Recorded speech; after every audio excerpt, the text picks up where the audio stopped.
আজ বানাবো আম মাখা।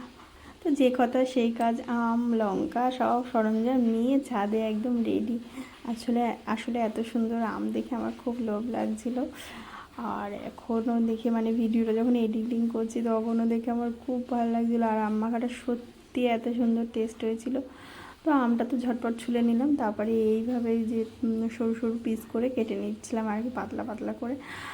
তো এরকমভাবে আম মাখা আমি মানে অনেক দিন পর খাচ্ছি, কারণ এই ছোটোবেলায় এরকম করে খেতাম ঝিনুক দিয়ে কেটে।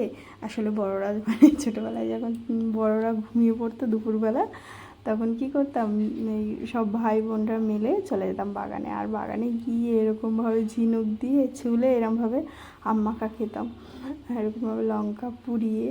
তোমরা কারা কারা এরকম খেয়েছো? যারা অনেক গ্রামে আগে থাকতে মানে ছোটোবেলায়, তারাই হয়তো খেয়েছো, যারা শহরে থাকতে তারা কখনো হয়তো এরকমভাবে খাওনি। তা যারা যারা খেয়েছো তারা কিন্তু অবশ্যই কমেন্ট করে আমায় জানিও। তো এরকম আম মাখা করতে করতে সেই দিনের কথা মনে পড়ছিলো, সেই ছোটোবেলায় ভাই বোনরা মিলে যখন দুপুরবেলা এরকমভাবে আম মেখে খেতাম।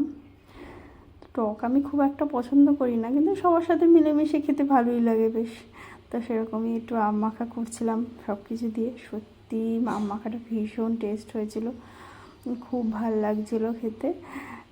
আমার এই আম মাখা দেখে তোমাদের জিভে জল আসছে কিনা অবশ্যই বলো, আর ভালো লাগলে লাইক কমেন্ট শেয়ার করো।